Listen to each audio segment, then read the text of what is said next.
Bismillah, Assalamualaikum warahmatullahi wabarakatuh. Alhamdulillah, wassalatu wassalamu ala rasulillah wa ala alihi wa ashabihi wa man tabi'ahum bi ihsan ila yaumil qiyamah, amma ba'du. Kelas 8 rahimani wa rahimakumullah. Alhamdulillah, hari ini kita diberikan kesempatan Allah Subhanahu wa taala untuk melanjutkan apa yang sudah kita mulai dari pelajaran sirah ya. Nah, hari ini kenapa pelajarannya sirah? Harusnya di jam pertama ada fikih. Karena mohon maaf kemarin seharusnya saya membuat video yang menunjukkan cara bagaimana menghitung zakat. Nah, tapi qadarullah ana belum sempat kemarin, insya Allah hari ini ana buatin. Dan mungkin pertemuan ke depan bisa saya share. Nah, jadi qadarullah ya. Nah, hari ini kita belajarnya tarikh dulu aja. Nah, untuk menggantikan pelajaran fikih yang belum ready. Nah, di pelajaran tarikh kemarin kita sudah sampai di Daulah Bani Umayyah, yaitu sampai di Muawiyah bin Abi Sufyan, yang mana beliau ini mewarisi atau menggantikan khalifah yang sebelumnya yang bernama Hasan bin Ali bin Abi Thalib, yang beliau ini memegang kekuasaan selama 9 bulan. Al-Hasan bin Ali bin Abi Thalib menghendaki adanya persatuan di kalangan kaum muslimin, yang terutama antara penduduk Hijaz dan juga penduduk Syam, yang mana sebagian besar penduduk Syam ini ya pro terhadap Muawiyah bin Abi Sufyan, sehingga membaiat Muawiyah bin Abi Sufyan sebagai khalifah. Jadilah terjadinya dualisme kekuasaan pada zaman itu. Kemudian Al-Hasan mengalah dan memberikan kekhalifahannya itu, kekuasaannya tersebut terhadap Muawiyah bin Abi Sufyan. Maka pada tahun itulah Muawiyah bin Abi Sufyan pada tahun ke-41 Hijriah beliau dibaiat sebagai khalifah, yang mana itu menjadi cikal bakal Daulah Bani Umayyah selanjutnya. Nah, beliau memimpin kaum muslimin selama 20 tahun ya. Nah, dan di antara perkara yang dilakukan oleh Muawiyah bin Abi Sufyan adalah menjadikan kota Damaskus sebagai ibu kota. Nah, yang mana sebagian besar pendukungnya berada di sana. Dan juga mengatur pasukan musim panas dan musim dingin, serta membentuk TNI Angkatan Laut ya, membentuk kekuatan maritim. Nah, kemudian beliau wafat pada tahun ke-60 Hijriah. Nah, setelah beliau wafat, beliau menyerahkan kekuasaannya ini terhadap Yazid bin Muawiyah bin Abi Sufyan, yang mana Yazid ini adalah putranya Muawiyah bin Abi Sufyan. Nah, jadi disinilah letak terjadinya perpecahan politik yang terjadi sepeninggal Muawiyah bin Abi Sufyan. Nah, situasi politik ketika zaman itu belum menentu, masih berpecah ya ketika Muawiyah wafat. Nah, Muawiyah, saya rinci dulu ya, ini yang nggak ada di sini. Kita nggak masuk dulu ke situasi politik setelah wafatnya Muawiyah. Kita masuk dulu situasi politik sebelum wafatnya Muawiyah.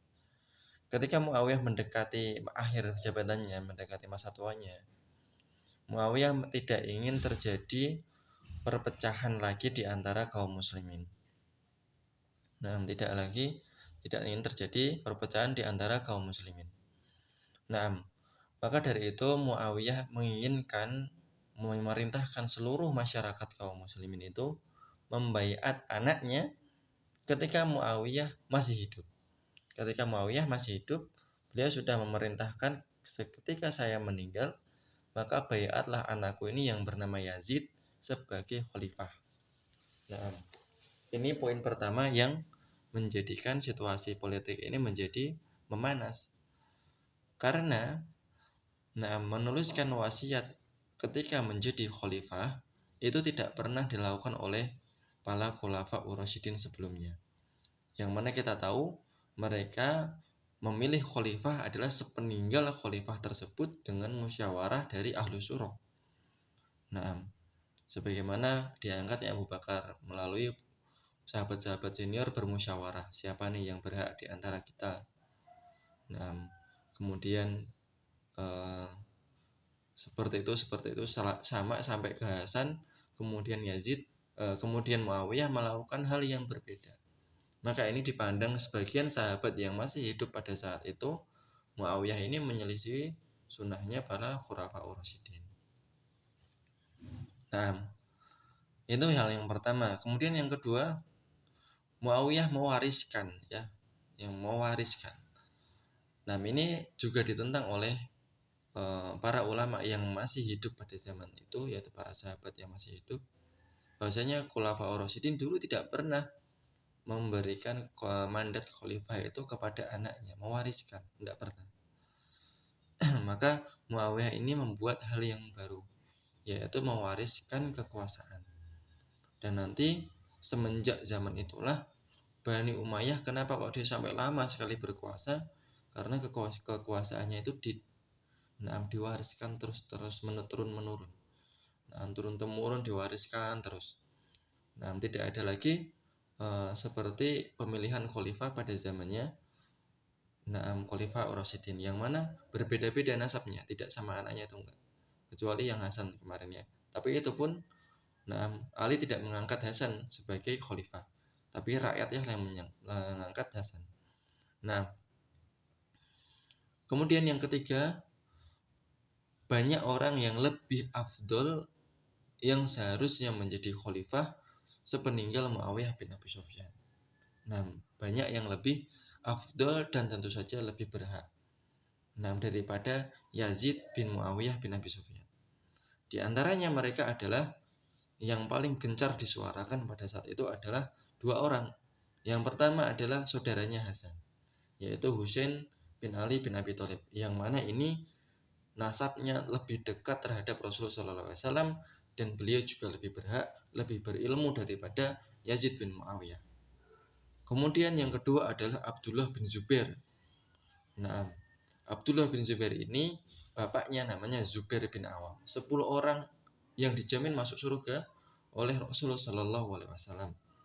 Maka beliau berdua ini lebih berhak sebagai khalifah menurut pandangannya masyarakat kaum muslimin pada saat itu, terutama masyarakat Hijaz yang tinggal di Saudi Arabia, yang sekarang jadi Saudi Arabia itu. Mekah dan Madinah dan sekitarnya. Maka terjadilah beberapa situasi politik yang memanas. Akhirnya meninggallah Muawiyah bin Abi Sufyan, dan sebagian orang membaiat Yazid, dan sebagian orang yang tinggal di Mekah dan Madinah tidak membaiat Yazid. Mereka lebih mendukung adanya Husain bin Ali dan juga Abdullah bin Zubair. Maka terjadilah dualisme kekuasaan lagi. Tujuannya Muawiyah untuk mempersatukan kaum muslimin dan menghindari fitnah juga tidak tercapai dengan mewariskan kekuasaannya kepada Yazid bin Muawiyah. Tetapi tetap saja terjadi fitnah yang lebih besar malah nanti. Yaitu terbunuhnya Husain Ali. Gimana kok bisa terbunuh? Kita akan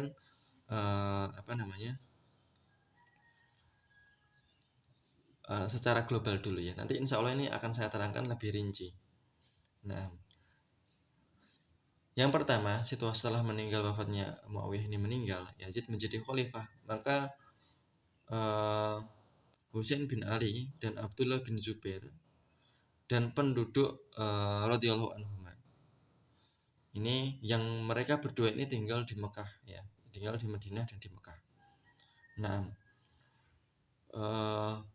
Abdullah bin Zubair dan Husain bin Ali serta penduduk Hijaz yaitu Mekah Madinah tidak berbaiat kepada Yazid, karena apa yang dilakukan oleh Muawiyah ini ya tadi sudah saya ceritakan. Maka terjadilah tipu daya dari kaum atau bangsa Irak, orang-orang Kufah, bangsa yang ya dia bahasa Jawanya pukil, orang muslim tapi muslimnya nggak bagus, itu orang Irak. Orang Irak dari penduduk Kufah dan sekitarnya Sampai sekarang juga kayak gitu. Irak, Iran. Itu muslim tapi muslimnya nggak bagus. Bahkan Syiah muncul di sana. Nah, itulah yang membunuh Ali. Itulah yang membunuh Husain nanti, orang-orang itu. Nah, kemudian setelah terbunuhnya Husain, gerakan Abdullah bin Zubair ini muncul. Mendorong gerakan Abdullah bin Zubair, yaitu para penduduk Hijaz, untuk menentang khalifahnya Yazid. Karena telah mendolimi, menumpahkan darah Ahlul Bait, yaitu cucu Rasulullah SAW. Nah,